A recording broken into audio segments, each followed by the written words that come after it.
Alhamdulillahi Rabbil Alamin, wassalatu wassalamu ala ashrafil mursalin, Nabiyyina wa maulana Muhammadin wa ala alihi wa sahbihi ajma'in. Wa ashhadu an la ilaha illallah wahdahu la sharika lah, wa ashhadu anna Muhammadan abduhu wa rasuluh, sallallahu alaihi wa ala alihi wa sahbihi wa man tabi'ahum bi ihsanin ila yaumiddin. Alhamdulillah, puji syukur kita haturkan kehadirat Allah Subhanahu wa taala. Pagi ini kembali kita melanjutkan kajian rutin dengan membaca kitab Riyadhus Shalihin. Semoga Allah Subhanahu wa taala memberikan kita kekuatan untuk istiqomah, bisa membaca Riyadhus Shalihin ini sampai selesai, karena kita baru berada di permukaan itu pun sudah kurang lebih 3 tahun ya. Sampai 3 tahun. Lebih dari 3 tahun ya. Dulu kita sudah menyelesaikan Umdatul Ahkam. Kemudian kita lanjut dengan Riyadhus Shalihin. 3 tahun baru bab ke ini, kalau urutannya di sini baru bab ke-13. Nah, padahal di Riyadhus Shalihin itu babnya isinya sampai berapa? Banyak ya. Ya mungkin nanti bisa jadi ganti generasi, kitab ini belum habis. Baik, kita akan membaca tentang bagaimana cara hisab di akhirat. Di sini Imam An-Nawawi rahimahullah menyebutkan satu hadis, dan insyaallah akan kita tambahkan dengan beberapa riwayat yang lain. Wa fi riwayatin lahuma, dan diriwayatkan oleh Bukhari Muslim. Anhu, darinya adalah dari Adi bin Hatim. Qala Rasulullah sallallahu alaihi wasallam, Rasulullah sallallahu alaihi wasallam bersabda, "Ma minkum min ahadin illa sayukallimuhu rabbuhu." Siapapun di antara kalian, dia akan diajak bicara oleh Rabb-nya, diajak bicara oleh Allah. Laisa bainahu wa bainahu turjuman. Tidak ada penerjemah antara dia dengan Allah. Siapapun kalian akan diajak bicara oleh Allah tanpa penerjemah. Tidak ada pihak yang ketiga. Fayanduru aymana minhu. Lalu hamba ini melihat ke arah kanannya. Fala yara illa ma qaddama. Dan dia tidak melihat kecuali apa yang telah dia lakukan. Wayanduru ash'ama minhu, fala yara illa ma qaddama. Dan dia juga melihat ke arah kirinya, dan tidak dia lihat kecuali apa yang telah dia kerjakan. Wayanduru ma baina yadayhi, wayanduru baina yadayhi, fala yara illa an-nara tilqa'a wajhihi. Lalu dia melihat ke arah depan, dan tidak ada yang dia lihat kecuali neraka ada di hadapan wajahnya. Kemudian Nabi SAW mengatakan, "Fattakun nar walau bisyikki tamratin." Takutlah kepada neraka walaupun dengan sedekah berupa secuil kurma. Faman lam yajid, kalaupun enggak punya, tidak bisa bersedekah dengan secuil kurma, fabi kalimatin thayyibah, maka berikan ucapan yang baik bagi orang lain. Jangan berkata kasar, jangan mengolok-olok orang lain jika memang tidak bisa bersedekah untuknya. InsyaAllah kita akan membersamai hadis ini. Semoga Allah Subhanahu wa ta'ala memberikan kita banyak pelajaran dari hadis ini. Bapak Ibu yang dimuliakan Allah Ta'ala, kita pasti akan dihisab. Dan hisab itu berkaitan dengan amal yang dikerjakan oleh hamba. Ketika hamba itu dihisab, maka dalam hisab ini ada catatan amal. Dan hisab juga di sana melibatkan mizan, timbangan amal. Ada catatan amal, ada timbangan amal. Mengenai catatan amal, Allah banyak bercerita dalam Al-Quran bagaimana cara manusia mendapatkan catatan amal. Allah mengatakan, فَأَمَّا مَنْ أُوتِيَ كِتَابَهُ بِيَمِينِ فَسَوْفَ يُحَاسَبُ hisaban yasira. Ada yang mendapatkan catatan amal dengan tangan kanan. Dan ada yang mendapatkan catatan amal dengan tangan kiri. Wa amma man utiya kitabahu bishimalihi fayaqulu ya laitani lam uta kitabiyah wa lam adri ma hisabiyah. Dan dia mendapatkannya dengan cara dari belakang. Wa amma man utiya kitabahu wara'a zahrihi. Ada yang dengan tangan kiri, dengan tangan kiri itu pun dari belakang. Ya, Anda bisa bayangkan ya, tangan kiri dari belakang. Kira-kira nerima apa, Pak? Tangan kiri dari belakang. Tongkat estafet ya, lari estafet ya, yang di belakang nyerahkan pakai tangan kanan, yang nerimanya pakai tangan kiri, itu pun dari belakang. Jadi catatan amal yang buruk diterima dengan tangan kiri itu pun datangnya dari arah belakang. Sehingga masing-masing diberi oleh Allah dengan cara yang berbeda. Ada yang diberi dengan cara yang sopan, ada yang diberi dengan cara direndahkan. Dan Allah Subhanahu wa taala juga menegaskan dalam Al-Qur'an bahwa manusia diperintahkan untuk membaca buku catatan amalnya. Manusia diperintahkan untuk membaca buku catatan amalnya. Ada di surat apa itu? Surat Al-Isra. Gimana bunyi ayatnya? Iqra kitabaka kafa binafsikal yawma 'alaika hasiba. Baca kitabmu. Kamu sekarang sudah bisa menghitung sendiri kira-kira kamu ini layak untuk masuk surga ataukah tidak.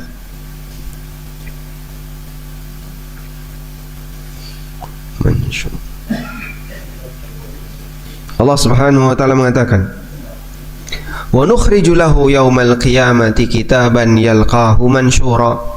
Dan kami keluarkan lahu untuk manusia yaumal qiyamah, besok di hari kiamat, kitaban, satu kitab, yalqahu, yang akan mendatanginya, yang akan dia terima, mansyura, tersebar, semuanya dapat. Lalu Allah perintahkan, Iqra kitab, wacanan dewe kitabmu. Kafa binafsikal yawma 'alaika hasiba. Hari ini kau sudah bisa menghitung sendiri bagaimana hisabmu. Disitulah sebenarnya orang bisa ngukur apakah saya itu layak untuk masuk surga atau tidak. Nah, ketika manusia diperintahkan untuk ngitung sendiri buku catatan amalnya, ada yang ketakutan. Sehingga saat dia diminta untuk baca isi buku catatan amalnya, dia ketakutan. Allah Ta'ala berfirman, "Wa taral mujrimina mushfiqina mimma fihi." Dan kau akan lihat al-mujrimin mushfiqin, para mujrimun, mereka itu ketakutan. Di surat Al-Kahfi ayat 49, "Wa wudi'al kitab fataral mujrimina mushfiqina mimma fihi." Ketika kitab itu sudah diserahkan, maka kau akan lihat orang-orang yang rajin berbuat dosa, al-mujrimun mushfiqina mimma fihi, mereka ketakutan untuk melihat isinya. Ada orang yang ketakutan melihat isi dari buku catatan amalnya. Wa yaquluna, dan dia mengatakan, ya wailatana ma li hadzal kitabi la yughadiru saghiratan wala kabiratan illa ahsaha. Kitab apa ini? Kecil besar semuanya masuk. La yughadiru saghiratan wala kabiratan illa ahsaha. Tidak meninggalkan kecil maupun besar, illa ahsaha, semuanya dimasukkan. Wa wajadu ma 'amilu hadira, dia jumpai apa yang dia kerjakan itu hadir di hadapannya. Wala yadhlimu rabbuka ahada, dan Allah tidak mendolimi siapapun di antara hambanya. Di ayat yang lain Allah juga mengatakan bahwa buku catatan amal itu merangkum semua, atau meliputi semua, baik kecil maupun besar. Yang kecil yang dimasukkan sekecil apa? Faman ya'mal mithqala dzarratin khairan yarah wa man ya'mal mithqala dzarratin syarran yarah.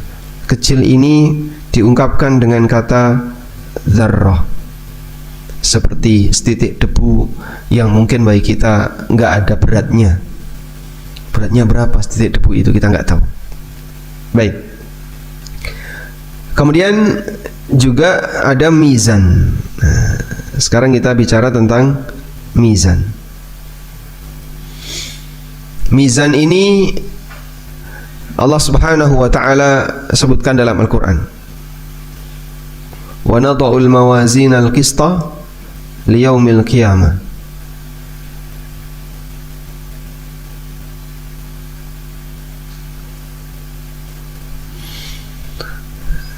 Wa nadha'ul mawazin al-qista liyaumil qiyamah.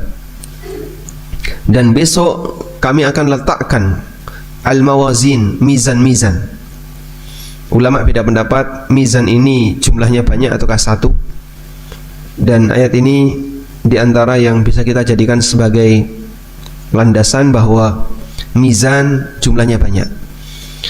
Al-qista, keadilan. Yaumal qiyamah, besok di hari kiamat.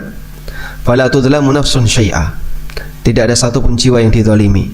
Wa in kana mithqala habbatin min khardalin, walaupun seberat biji khardal. Biji khardal itu apa? Biji rumput, biji sawi. Ataina biha, pasti akan kami datangkan. Wa kafa bina hasibin, dan cukuplah kami yang akan menghitungnya.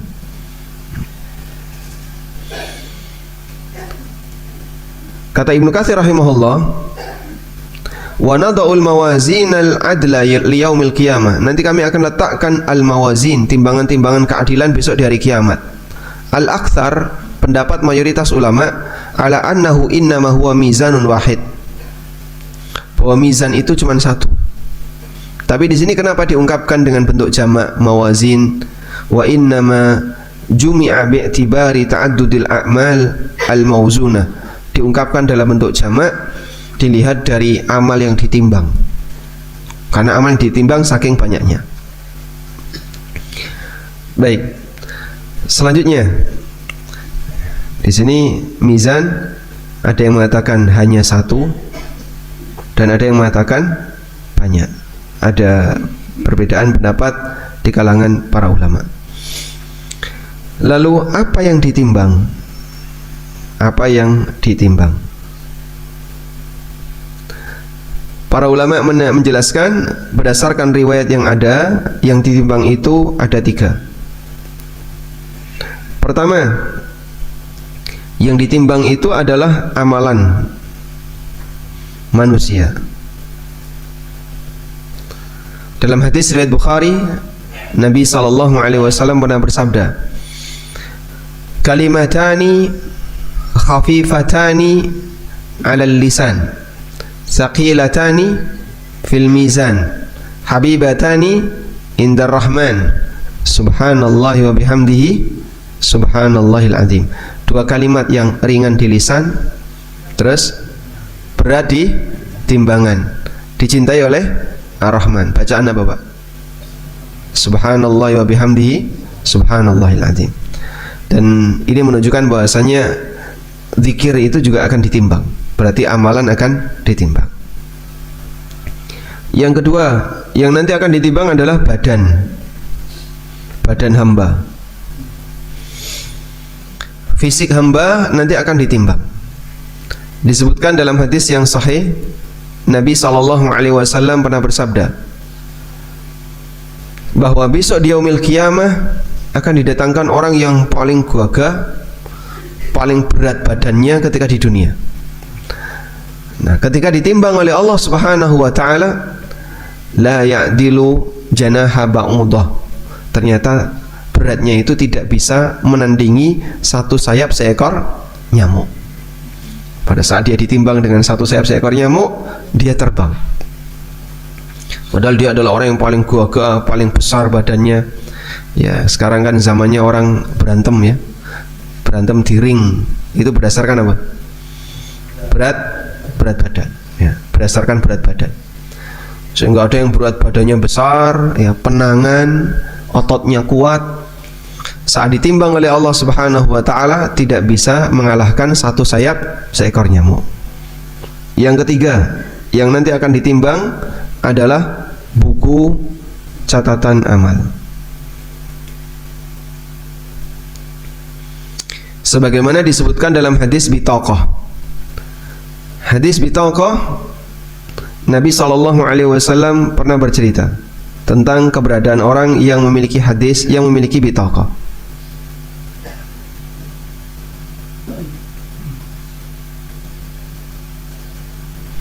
Kita bacakan hadis bitaqah. Hadis riwayat Tirmidzi, Ahmad dan yang lainnya dari sahabat Abdullah bin Amr. Nabi SAW bersabda, "Innallaha sayukhallisu rajulan min ummati ala ru'usil khalaiq yaumal qiyamah." Sungguhnya Allah akan menyelesaikan salah seseorang di antara umatku, ala ru'usil khalaiq, diselesaikan di hadapan seluruh makhluk besok di hari kiamat. Fayanshuru alaihi tis'atan wa tis'ina sijlan, lalu diberikan kepadanya 99 catatan amal. Kullu sijlin mithlu maddil basar, satu catatan amal luasnya sejauh mata memandang. Ke arah kanan sejauh mata memandang, ke arah kiri sejauh mata memandang, ke depan ke belakang sejauh mata memandang. Semua isinya catatan keburukan. Pernah A, pernah B, pernah C, isinya maksiat. Thumma yaqul, kemudian Allah Ta'ala berfirman, "Atunkiru min hadza syai'an?" Ada enggak di antara catatan amalmu yang kau ingkari, yang enggak benar? Dia cek, dia periksa, dan semuanya benar. Lalu Allah bertanya lagi, "Adzalamaka kitabati al-hafizun?" Adzalamaka katibati al-hafizun. Apakah malaikat yang mencatat buku catatan amalmu telah mendolimimu? Kiraman katibin, Allah sebut dalam Al-Quran malaikat yang mencatat amal siapa? Dengan nama kiraman katibin, ya'lamuna ma taf'alun. Yaqulu, maka orang itu mengatakan, la ya Rabbi, tidak ada ya Allah. Fayaqulu, kemudian Allah bertanya lagi, afalaka uzrun, apakah kamu punya uzur? Dia pun menjawab, la ya Rabbi, tidak ya Allah, semuanya benar. Loh, mungkin ada yang tidak disengaja. Ini perbuatan tidak disengaja kok dicatat di sini. Kan aku nggak salah, aku nggak sengaja. Saya melakukan ini karena lupa. Kok ada di sini? Coba dicek lagi. Dan semua diakui, semuanya benar. Tidak ada yang dizalimi oleh malaikat. Saya tidak pernah beramal seperti ini kok. Tiba-tiba ada. Masya Allah. Berarti yang bersangkutan ingat nggak Pak waktu itu Pak? Ingat nggak? Ingat, semuanya ingat. Allah katakan, yauma yatadzakkarul insanu ma sa'a. Yauma yatadzakkarul insanu ma sa'a. Pada hari di mana manusia mengingat semua yang pernah dia kerjakan. Demikianlah kondisi kita. Besok di akhirat kita jadi ingat semua yang kita lakukan. Kadang ilustrasi sederhana ketika di dunia itu bisa mendekati ya. Misalnya ya, dalam aktivitas sehari-hari kita melakukan sesuatu dan ada bagian yang kita terlupa tapi kita tidak sadar. Begitu kita safar, berangkat, nah, di perjalanan kelingan, loh, iya, aku turun iki, gitu ya. Makin jauh safarnya, makin banyak yang teringat. Apalagi kalau sudah pergi tanpa kembali, maka semuanya akan teringat.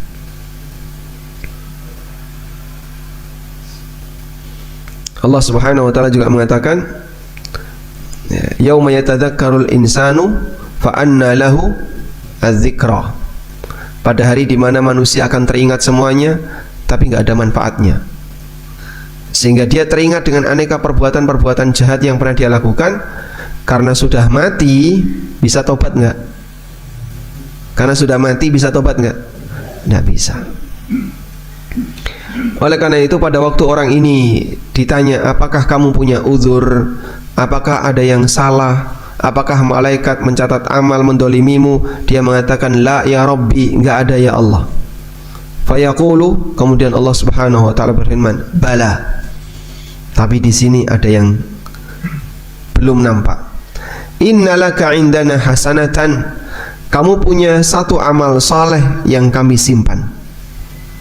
Wa innahu la dzulma 'alaikal yaum, dan tidak ada kezaliman bagimu hari ini. Fayakhruju bitaqatan, lalu Allah Subhanahu wa taala mengeluarkan satu kartu, fiha asyhadu an la ilaha illallah wa asyhadu anna Muhammadan abduhu wa rasuluh. Di kartu itu tertulis dua kalimat syahadat. Fayaqulu, kemudian Allah Subhanahu wa taala mengatakan, uhdur wazanaka, sekarang kamu bisa hadiri timbangan amalmu, kita akan timbang. Fayaqulu, kemudian orang ini mengatakan, ya Rabbi, ma hadhil bitaqah ma hadhis sijillat. Ya Allah, apa pengaruhnya satu kartu kecil ini jika dibandingkan dengan 99 catatan amal yang ada di sini? Faqala, kemudian Allah mengatakan, fa innaka la tuzlam, kamu tidak akan dizalimi. Qala fatudau sijillat fi kifatin, kemudian diletakkanlah 99 catatan amal tadi di salah satu daun timbangan. Wal bitaqatu fi kifatin, ketika kartu itu diletakkan di daun timbangan pasangannya, fatashatis sijillat, 99 gulungan catatan amal tadi terbang. Wa thaqulatil bitaqah, dan menang beratnya bitaqah, satu kartu kecil tadi. Wala yathqulu ma'ismillahi syai'un, tidak ada yang bisa mengalahkan beratnya nama Allah. Masya Allah. Dan ini menunjukkan pentingnya menjaga tauhid syahadat la ilaha illallah Muhammad Rasulullah. Maka jadilah hamba yang bisa menjaga keutuhan iman, keutuhan syahadat, walaupun mungkin kita sering maksiat. Catatan kita mungkin banyak maksiat, tapi ketika orang itu menjaga syahadat, semoga itu bisa menghapus dosa-dosanya. Pak, aku ingin jadi seperti dia, Pak. Dia cuma satu orang di kalangan umat Muhammad Sallallahu Alaihi Wasallam yang Allah tampakkan di depan seluruh makhluk, dan Allah ingin tunjukkan betapa mulianya menjaga syahadat asyhadu an la ilaha illallah wa asyhadu anna Muhammadan abduhu wa rasuluh. Nah, penjagaan syahadat ini adalah lambang dari menjaga tauhid. La ilaha illallah akan terjaga kalau yang bersangkutan tidak senang dengan kelenik dan semua turunan kelenik. Maka dakwah anti syirik ya, yang banyak digencarkan oleh teman-teman Muhammadiyah ini tujuannya untuk menjaga la ilaha illallah. Demikian pula anti khurafat dan tahayul. Khurafat dan tahayul itu kan cerita yang enggak benar tapi jadi akidah, jadi keyakinan. Misalnya apa? Aneka hari sial ya. Itu jari wong tuan dhisik, jari. Nah, karena kan jari ini itu terus jadikan keyakinan. Padahal itu apa? Khurafat dan tahayul. Maka dibersihkan karena itu ganggu akidah. Kadang orang meremehkan hal yang kecil dalam masalah akidah. Pernah suatu ketika ada sahabat yang dia memakai gelang kesehatan, tapi oleh Nabi SAW diperintahkan untuk dilepas. Nabi SAW pernah melihat dari Imran bin Husain bahwa Nabi SAW pernah melihat ada orang yang fi yadihi halaqatun min sufrin, di tangannya itu ada gelang min sufrin, dari sufr ya, sufr ini bisa maknanya adalah bekas tali panah busur, itu dijadikan sebagai gelang, atau gelang yang berwarna kuning. Faqala, kemudian Nabi SAW bertanya, ma hadza, ini apa-apaan? Qala, orang itu mengatakan, minal wahina, ini untuk tolak penyakit wahina, yakni allaqtuha min ajlil wahina. Maksudnya adalah aku ikat gelang ini min ajlil wahina, untuk menolak penyakit wahina. Penyakit wahina itu kemeng-kemeng. Qala, kemudian Nabi SAW mengatakan, inziha, lepaskan. Fa innaha la taziduka illa wahnan. Gelang ini tidak akan menambah bagimu kecuali makin lemah. Fa innaka law mutta wa hiya 'alaika, kalau sampai kau mati sementara gelang ini belum kau lepas, ma aflahta abadan, maka selamanya kau tidak akan bahagia. Artinya masuk neraka. Selamanya kau akan masuk neraka. Masya Allah. Dan ini menunjukkan ancaman yang berat, walaupun hanya sebuah gelang yang mungkin bagi sebagian orang kayak gini aja kok disebut syirik ya, padahal dia cuma bermain jimat untuk tolak balak berupa penyakit, tapi oleh Nabi SAW disuruh lepas, sampai beri kasih ancaman, kalau sampai kau mati ini belum lepas, kau tidak akan bahagia selamanya. Padahal mungkin banyak kasus ya, orang duwe cekelan sampai mati, cekelannya belum dilepas, dicekeli terus gitu. Ada yang bentuknya yang paling sulit itu apa? Susuk. Dia ditanam di bawah kulit. Dan kalau sampai itu ada keyakinan-keyakinan tertentu, misalnya biar memancarkan inner beauty, biar glowing, dan seterusnya. Inner beauty itu apa? Hah? Kecantikan dari dalam. Inner beauty itu adalah senyuman ya. Jadi bermain seperti itu, orang ingin punya tujuan tertentu yang mungkin sebagai tolak bala atau biar dia punya hal tertentu, dan itu semuanya adalah kedustaan. Jika sampai itu dibawa mati, Nabi SAW nggak main-main dalam urusan masalah kesyirikan itu. Beliau sangat serius. Maaflah tak abada, kau tidak akan bahagia selamanya. Baik. Sehingga di sana berkaitan dengan yang ditimbang ada tiga, ada yang bentuknya amalan, ada yang bentuknya badan hamba, dan ada buku catatan amal. Tentang badan, kalau badan ini gimana maksudnya Pak? Badan yang semakin sering dipakai taat, maka makin berat. Badan taat makin berat. Sahabat Ibnu Mas'ud radhiyallahu anhu itu betisnya kecil, hingga suatu ketika beliau memanjat pohon arok. Pohon arok itu kayu arok, tahu kayu arok Pak? Yang dipakai siwak. Nah, karena harus mengambil yang bisa dipakai siwak, berarti harus ngambil bagian ranting. Memanjatlah Ibnu Mas'ud, lalu sarung beliau diterpa angin sehingga nampak betisnya. Sahabat di sekitarnya pada ketawa. Kemudian Nabi SAW bertanya, "Ma tadhakun?" Apa yang menyebabkan kalian tertawa? Nah, mereka menjelaskan, "Ya Rasulullah, kami tadi melihat betisnya Ibnu Mas'ud yang kecil, lalu kami ketawa." Kemudian Nabi SAW mengatakan, "Wallahi innaha athqalu min Uhud." Demi Allah, betisnya Ibnu Mas'ud itu lebih berat daripada gunung Uhud. Karena ketika dipakai ketaatan dan amal saleh, walaupun kurus ya,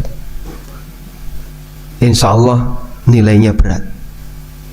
Sehingga orang-orang yang rajin puasa misalnya, hidupnya penuh dengan keterbatasan, tapi karena badannya dipakai untuk amaliyah, insya Allah akan menjadi badan yang berat.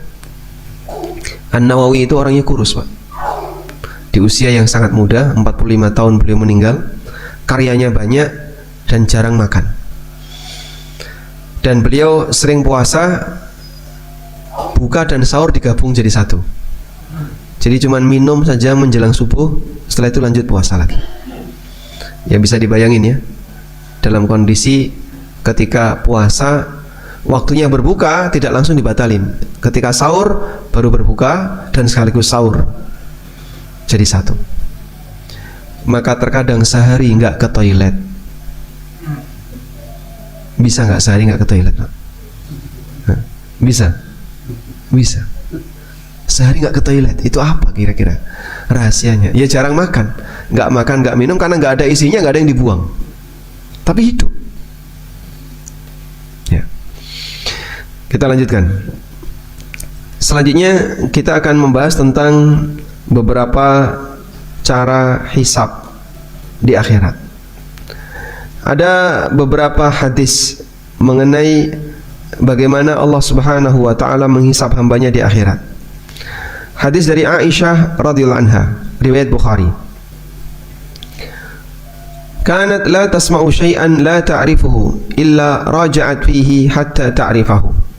Aisyah itu punya kebiasaan, setiap kali mendengar dalil yang beliau tidak paham, illa raja'at fihi, pasti beliau langsung tanya hatta ta'rifahu, sampai Aisyah itu paham. Jadi ini salah satu di antara kelebihan Aisyah. Beliau termasuk di antara orang yang curious-nya tinggi, rasa pengen tahunya tinggi. Kalau ada dalil Al-Quran maupun dalil dari hadis yang beliau nggak paham, langsung tanya kepada Nabi sallallahu alaihi wasallam.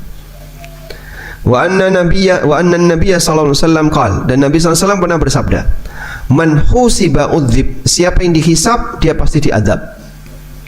Siapa yang dihisab pasti diazab. Nah, berarti kita kalau nanti dihisab pasti diazab dong, Pak. Qalat Aisyah, lalu Aisyah bertanya, awalaysa yaqulullah, bukankah Allah Ta'ala berfirman, fasawfa yuhasabu hisaban yasira, dia akan dihisab dengan hisab yang mudah, yaitu orang yang menerima buku catatan amal dengan menggunakan tangan kanannya akan dihisab dengan hisaban yasira, dengan hisab yang mudah. Qalat, kata Aisyah, innama dhalikil ard, hisab yang mudah itu maksudnya adalah cuman ditampakkan, walakin menuqishal hisabah yahlik, tapi siapa yang diajak debat untuk hisab yahlik, dia akan binasa, akan disiksa. Yahliku, binasa, maksudnya akan disiksa. Baik. Sehingga mengenai cara hisab, ada yang disebut dengan hisab yasir. Yasir artinya mudah, hisab yang mudah. Fasaufa yuhasabu hisaban yasira, dia akan diberi hisab yang mudah. Nabi SAW banyak berdoa kepada Allah, meminta agar diberi hisab yang mudah. Allahumma hasibni hisaban yasira, ya Allah berikanlah aku hisab dengan hisab yang mudah. Bagaimana bentuk hisab yang mudah? Kata Rasulullah SAW, hisab yang mudah ini innama dzalikil arad, hanya ditampakkan, hanya ditampakkan, tapi tidak dituntut, tidak dituntut. Kamu harus kayak gini, kamu harus kayak gini. Tidak dituntut dan tidak diazab, hanya ditampakkan. Dulu kamu pernah melakukan ini kan? Dulu kamu pernah ini kan? Semuanya diakui. Setelah semuanya diakui, lalu orangnya diampuni. Itulah hisab yang mudah. Allah Subhanahu wa taala memberikan hisab yang mudah, di mana hamba itu tetap dihisab, tapi dengan cara yang mudah, ditampakkan amalnya, setelah itu diampuni semuanya. Baik, kita lihat ini contoh hisab yang mudah. Dalam hadis riwayat Bukhari dari sahabat Abdullah bin Umar radhiyallahu anhuma, perawi bercerita, bainama ana amshi ma'a ibni Umar radhiyallahu anhuma akhidun biyadi, ketika aku sedang berjalan bersama Ibnu Umar, gandengan tangan. Akhidun biyadi, menggandeng tangannya Ibnu Umar. Jadi laki-laki sama laki-laki jalan gandengan tangan, boleh nggak? Hah? Boleh. Cuman orang sekarang jadi mencurigai yang kayak gitu. Padahal Rasulullah SAW sering kayak gitu. Beliau ketemu sahabat siapa, kemudian beliau jabat tangan, Nabi SAW tidak akan melepasnya sampai gimana Pak? Sahabat itu yang narik. Dan kadang beliau jalan bareng sahabat itu dengan gandengan tangan. Nah, sekarang ya dicurigai, ini ngapain dia? Idh arada rajulun, tiba-tiba ada orang yang bertanya kepada beliau, faqala kaifa sami'ta Rasulullah sallallahu alaihi wasallam yaqulu fin najwa? Pernah enggak Anda mendengar Rasulullah sallallahu alaihi wasallam menjelaskan tentang an-najwa? Faqala, kemudian Ibnu Umar mengatakan, sami'tu Rasulullah sallallahu alaihi wasallam yaqul. Aku pernah mendengar Rasulullah sallallahu alaihi wasallam bersabda. Beliau mulai membacakan hadis. Innallaha yudnil mu'mina. Allah mendekat kepada hamba yang beriman. Fayadau alaihi kanafahu wa yasturuhu. Lalu Allah Subhanahu wa taala meletakkan tabir untuk menutupinya. Sehingga tinggal Allah dan dia. Walaysa bainahuma wa bainahu turjuman. Tidak ada penerjemah antara dia dengan Allah. Fayaqulu, lalu Allah Subhanahu wa taala bertanya, ata'rifu dzamba kadza? Kamu tahu enggak dosamu yang seperti ini? Ata'rifu dzamba kadza? Kamu mengakui enggak dosamu seperti ini? Diulang-ulang seperti itu. Kamu akui enggak dosamu ini? Kamu pernah berdosa kayak gini kan? Kamu pernah kayak gini? Kamu pernah kayak gini? Fayaqulu, maka orang itu mengatakan, na'am, iya Rabbi, betul ya Allah, betul ya Allah. Hatta idza qarrarahu, lalu kata Nabi SAW, sampai ketika dia sudah mengakui semuanya, bidzunubihi, terhadap semua dosa-dosanya, wa ra'a fi nafsihi annahu halaka, dan dia melihat dirinya pasti akan disiksa. Qala, lalu Allah Ta'ala berfirman, satartuha alaika fid dunya. Aku tutupi dirimu ketika di dunia. Kowe ngelakoni kaya ngene ora ono sing ngerti. Sampai bojone ora ngerti. Ya. Sehingga saat mau nyuci celana ngambil uang suaminya, ya. Bojone ngerti enggak itu? Ngerti enggak? Tidak. Kamu kan pernah toh njukuk duit bojomu ora kondo-kondo. Nah. Tonggone ra ngerti, bojone ra ngerti, anake ra ngerti, ghanimah langsung diamankan. Satartuha alaika fid dunya. Aku tutupi kamu ketika kau melakukannya ketika di dunia. Wa ana aghfiruha lakal yaum, dan hari ini aku ampuni dosa-dosamu. Fayu'ta kitab hasanatihi, maka diberikanlah buku catatan kebaikannya. Wa ammal kafiru wal munafiqun, sementara orang kafir dan orang munafik, fayaqulul ashhad, maka para saksi akan mengatakan di hadapan makhluk yang lain, haula'il ladzina kadzabu ala rabbihim, mereka itu adalah orang-orang yang berdusta atas nama Rabb mereka.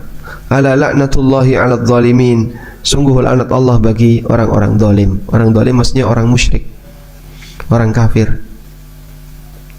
Sehingga orang musyrik dan orang kafir ketika dihisab itu dipermalukan. Sampai ada teriakan, haula'il ladzina kadzabu ala rabbihim, mereka ini yang dulu berdusta atas nama Rabbnya. Akhirnya dia dicampakkan ke neraka. Nah, bagian atas itu yang disebut dengan hisab apa tadi, Pak? Hisabun yasir. Jadi hisabun yasir itu bentuknya hanyalah ditampakkan, terus diminta mengakui, lalu orang yang mengakui terus diampuni.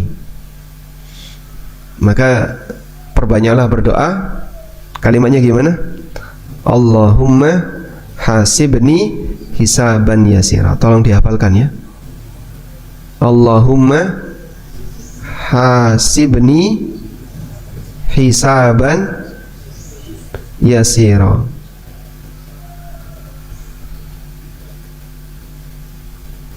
Ya Allah, hisablah aku dengan hisab yang mudah.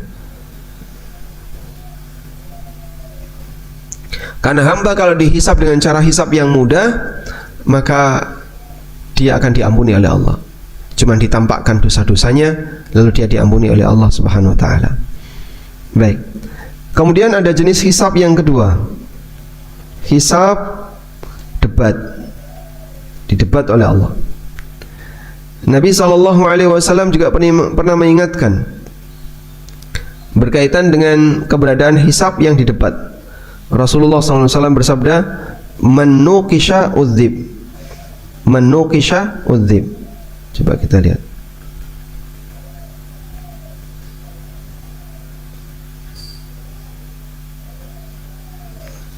Nah, di sini tadi ya, Rasulullah SAW mengatakan, man nuqishal hisab yahlik au udzib. Siapa yang didebat ketika hisab, dia akan binasa. Ya. Kenapa orang salat? Najis. Kenapa najis? Belum dicuci. Kenapa gak dicuci? Wah, dikejar terus ya. Nah, kalau sudah dikejar terus pasti diazab. Ya. Kenapa kamu mengambil harta ini? Kan kamu tahu ini haram. Butuh ya Allah. Kenapa gak ngambil yang lain? Terus dikejar terus. Gimana dia bisa selamat kalau Allah yang ngejar? Nah, maka kita berlindung kepada Allah dari hisab seperti ini. Allahumma inna na'udzubika min niqashil hisab. Kita berlindung kepada Allah dari hisab yang di debat. Nah, posisi hisab yang di debat ini nanti pasti disiksa. Menukisha udzib, siapa yang didebat pasti dia akan disiksa. Hisab yang isinya debat ini, hisab yang didebat ini dosanya dikejar. Kenapa? Ya sudah, nggak bakalan ada jawabannya terus sampai di ujungnya. Kalau sekarang orang bisa berklarifikasi ya. Saya ngakui kesalahan saya, klarifikasi, terus balik salah lagi, klarifikasi lagi. Sepanjang masih bisa klarifikasi, orang berani untuk berbuat salah. Jadi seolah-olah negeri ini menyediakan lapangan luas untuk bahan klarifikasi. Pokoknya yang penting klarifikasi aja lah. Sengaja salah nggak apa-apa, yang penting klarifikasi. Ada satu hadis di mana Nabi SAW ingatkan, jangan jadi orang yang hobi klarifikasi.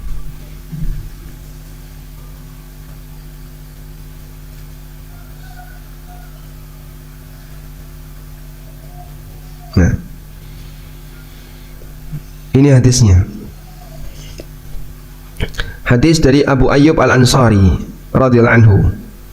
Nabi SAW pernah bersabda, wala takallam bi kalamin ta'tadiru minhu. Jangan kamu mengucapkan kalimat yang setelah itu kau minta maaf. Artinya, ya jangan ceplas-ceplos kayak gitu. Mikir dulu baru ngomong. Jangan ngomong dulu baru mikir. Realitanya yang mana? Hah? Ngomong dulu baru mikir. Sehingga mikir itu harusnya di mana? Di depan, bukan ditaruh di belakang. Negara ini seolah-olah memberi kesempatan orang boleh ngomong apapun, kapanpun, terserah dia. Yang penting besok saya bisa klarifikasi. Jadi walaupun jelas cetok-cetok salah, yang penting saya bisa klarifikasi. Itu karena dia ngomong dulu baru mikir. Nah, kalau seperti ini caranya kan nanti terlalu banyak kesalahan di masyarakat. Lukanya belum beres, akhirnya jadi rame di masyarakat, viral. Itu kan bikin luka. Mengobati mungkin nggak hilang. Nah, hanya dengan sebatas klarifikasi belum tentu bisa menghilangkan semuanya. Tayyib. Bagaimana kalau di akhirat? Klarifikasi bisa nggak? Ya Allah, saya mau klarifikasi. Apanya yang mau diklarifikasi? Allah tahu semuanya lahir batin. Sehingga kalau di dunia mungkin orang bisa klarifikasi, membela diri dan seterusnya, berapologi. Tapi kalau di akhirat nggak ada kesempatan untuk itu. Jika sudah didebat dan dikejar dosanya, udzib, dia akan disiksa. Yahlik, dia akan dihukum. Nah, selanjutnya ada hisab jenis yang ketiga. Hisab tabdil. Hisab tabdil. Tabdilun. Tabdil dari kata baddala yubaddilu, yang artinya apa? Menjadikan badal. Badal itu artinya apa, Pak? Pengganti. Hisab tabdil artinya dia diganti. Coba kita lihat firman Allah berikut ini.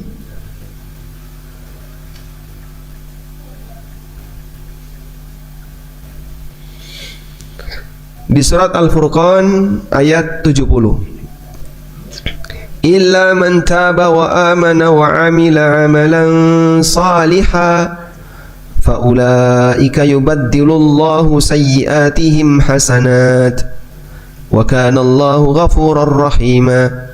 Kecuali orang yang bertobat dan beramal dan beriman serta beramal saleh. Fa ulaika yubaddilullahu sayyiatihim hasanat. Maka orang semacam ini Allah akan gantikan keburukan mereka sebagai amal soleh. Jadi maksiatnya diubah jadi pahala. Bagaimana Pak contoh hisabnya? Di tafsir Ibnu Katsir, Nabi SAW pernah bercerita. Coba kita bacakan hadis ini, kita cari di internet.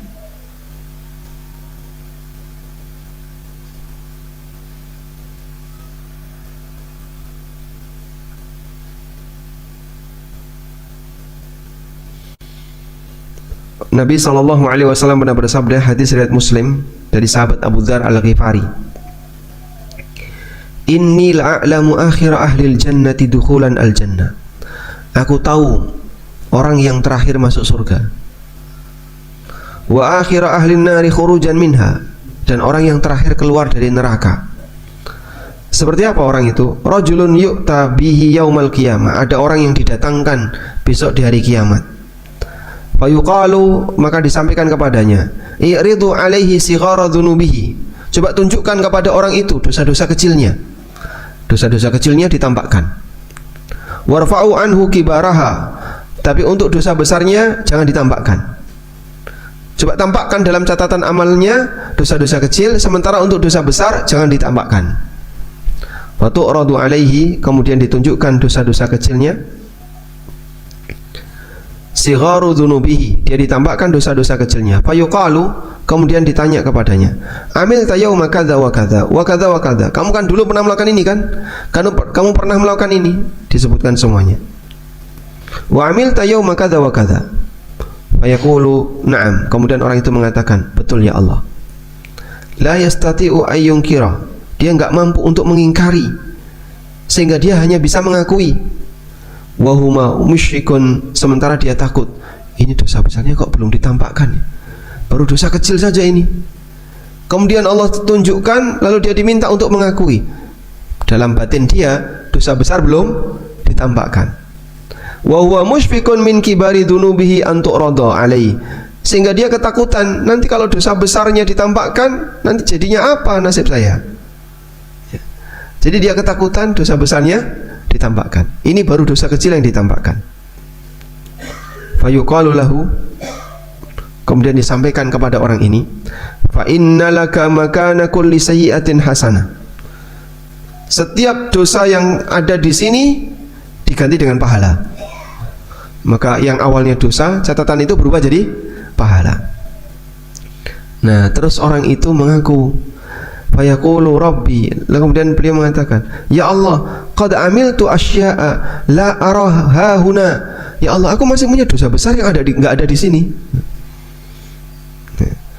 Falaqad ra'aitu Rasulullah SAW dhahika. Ketika Nabi SAW cerita itu, beliau tertawa. Lucunya di mana, Pak? Saat dihisab dosa besarnya enggak kelihatan, dia ketakutan. Begitu dosa kecilnya diubah jadi pahala, langsung dia ngaku kalau dia masih punya dosa besar yang enggak tercantum di sini. Fadhahikan Nabi sallallahu alaihi wasallam, lalu Nabi sallallahu alaihi wasallam tertawa. Jadi hisab ini bentuknya gimana?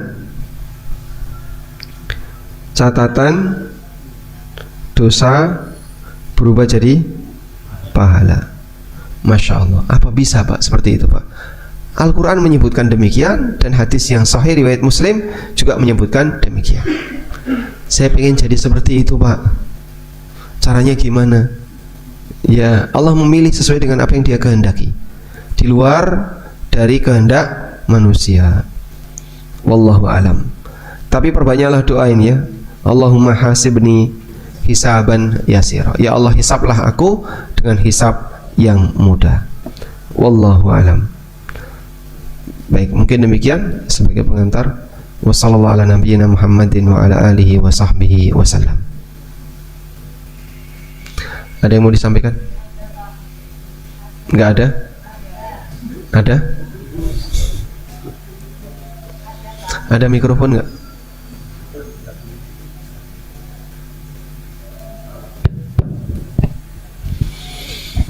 Ini saya mau dihisap.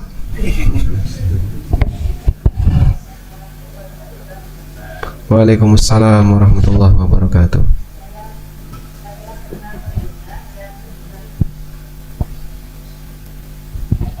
Bismillahirrahmanirrahim. Assalamualaikum warahmatullahi wabarakatuh. Waalaikumsalam warahmatullahi wabarakatuh. Saya mendengar bahwa kalau sholat di akhir, pada saat tahiyat akhir itu kita antara lain berdoa, berilah aku berilah aku surga termulia dan surga Firdaus tanpa dihisab dan tanpa azab. Itu kok ada tanpa dihisab ya? Itu saya mendengar dari ustadz yang lain. Gimana itu? Berilah aku surga Firdaus tanpa dihisab, tanpa diazab. Iya. Redaksi Arabnya gimana biar bisa kita carikan? Aduh, saya nggak bisa pakai bahasa Arabnya gimana ya? Nabi SAW pernah minta kepada Allah, dan doa ini kan boleh ditiru ya.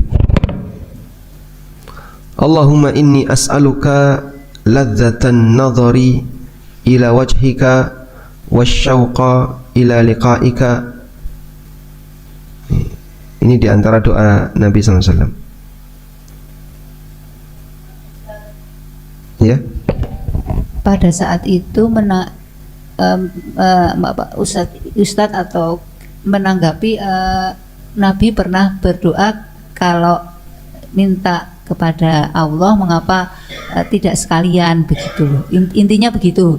Terus kemudian dicontohkan seperti doa yang itu. Baik. Coba kita lihat ini dulu ya. Wa as'aluka ladzatan nadhari ila wajhikal karim wasyauqa ila liqa'ika fi ghairi dharra'a mudirratin wala fitnatin mudillah. Dan aku mohon kepadamu ya Allah kelezatan untuk melihat wajahmu yang mulia. Di mana ini? Di surga. Wasyauqa ila liqa'ika, dan rindu untuk ketemu denganmu. Fi ghairi dharra'a mudirratin, tanpa ada potensi bahaya apapun, wala fitnatin mudillah, atau fitnah yang bisa menyimpangkan. Jadi yang dimaksud di sini, kita minta kepada Allah balasan berupa bisa melihat wajah Allah ketika di surga, tapi mohon jangan diberi ujian yang berat ketika hidup yang bisa menyebabkan kita itu punya fitnah, punya ujian yang berat, disebabkan karena orang ini mau dikasih balasan besar ya diuji dulu. Nah, jadi kita minta berikan balasan yang besar tanpa harus diuji. Allah bisa nggak ngasih balasan indah tanpa harus nguji apapun hambanya? Bisa. Itu kan milik Allah, terserah Allah. Makanya misalnya begini ya, ujian sulit, ujian gampang. Pokoknya kamu dapat nilai berapapun atau dapat nilai 50 ke atas, lulus. Mau ujian sulit maupun ujian gampang, kita pilih yang mana Pak? Hah? Yang gampang. Karena ada batas KKM-nya. Kamu harus bisa mencapai nilai 50. Boleh milih mau soal yang sulit atau soal yang gampang. Oh, saya pilih yang gampang, yang mudah. Baik, tolong jelaskan soal berikut ini. Nah, yang dijelaskan soalnya, bukan jawabannya. Nah, ketika dia milih yang mudah, seperti itu pula dalam hidup ini kita diajarkan jangan berharap mendapatkan ujian berat. Tapi kalaupun dikasih ujian berat, jangan lari, sehingga kita tidak mencari masalah, tapi kalau mendapatkan masalah tidak melari, tidak meninggalkan masalah. Andai pun kita bisa mendapatkan balasan indah tanpa harus mengalami masalah yang berat, insya Allah itu lebih nyaman, sehingga buat diri kita terasa nyaman ketika hidup dengan tetap memohon kepada Allah balasan yang indah. Nah, mengenai permintaan Firdaus, Nabi SAW pernah bersabda seperti ini: idza sa'altumullaha al-jannata fas'aluhu al-firdaus. Fa innahu a'lal jannah wa awsatuha. Rasulullah sallallahu alaihi wasallam pernah bersabda, fa idza sa'altumullaha fas'aluhul firdaus. Kalau kalian minta kepada Allah, maka mintalah surga firdaus. Ya. Dalam riwayat yang lain, wal firdausu a'lal jannah. Firdaus adalah surga yang paling tinggi, wa awsatuha, dan surga yang paling indah. Wa minha tafajjaru anharu wa minha tafajjaru anharul jannah. Dan dari Firdaus ini mengalir sungai-sungai surga. Sumbernya dari Firdaus. Firdaus itu paling tinggi, paling indah. Nah, dari situ mengalir sungai-sungai surga. Maka minta Firdaus disyariatkan dalam hadis ini. Hadisnya sahih, riwayat Tirmidzi, Ibnu Majah dan yang lainnya. Sehingga kalau minta sesuatu, Nabi SAW arahkan mintalah yang paling tinggi. Jangan minta yang paling rendah. Ya Allah, aku minta emperan surga. Karena kalau di emperan surga, pinggiran surga, andaikan permintaan itu tidak kabul, kepleset ke bawahnya. Tapi kalau minta yang tinggi, kalaupun misalnya nggak kabul di sini, ya minimal dapat bawahnya. Sehingga kalau mintalah yang tinggi. Nah, saya nggak tahu kalau ada ungkapan tambahan tanpa hisab dan tanpa azab. Karena tanpa hisab dan tanpa azab itu ada pembatasan. Dalam arti hanya orang tertentu yang diberi oleh Allah Subhanahu wa taala. Wallahu a'lam. Walhamdulillahirabbil alamin. Ada lagi? Cukup?